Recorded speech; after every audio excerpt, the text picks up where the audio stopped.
கல்விய மாநில பட்டியலுக்கு மாத்தலன்னா கல்வி என்பது அனைவருக்கு எட்டா கனியாக மாறிடும். தடுப்பு சுவரை எழுப்பி எழுப்பி பலரையும் பாதி தூரத்திலேயே நிறுத்தி தடுத்து கல்வி சாலைக்கு வெளியே நிறுத்துறாங்க.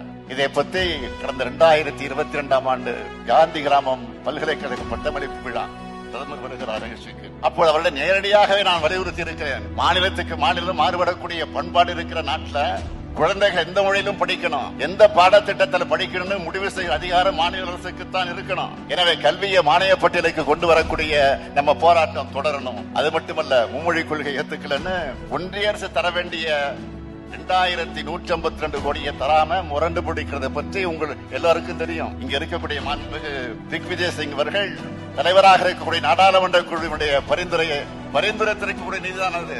மாணவர்களுக்கு ஆசிரியர்களுக்கு சேர வேண்டிய அந்த நிதியை தங்களுடைய பெட்டி பாலிடிக்ஸ்க்காக ஒன்றிய அரசு தடுத்து நிறுத்தி இருக்கு. இதுக்கு எதிராக நிச்சயமா உறுதியா தமிழ்நாடு அரசு உச்ச நீதிமன்றத்தில் வழக்கு தொடரத்தான் போகிறது.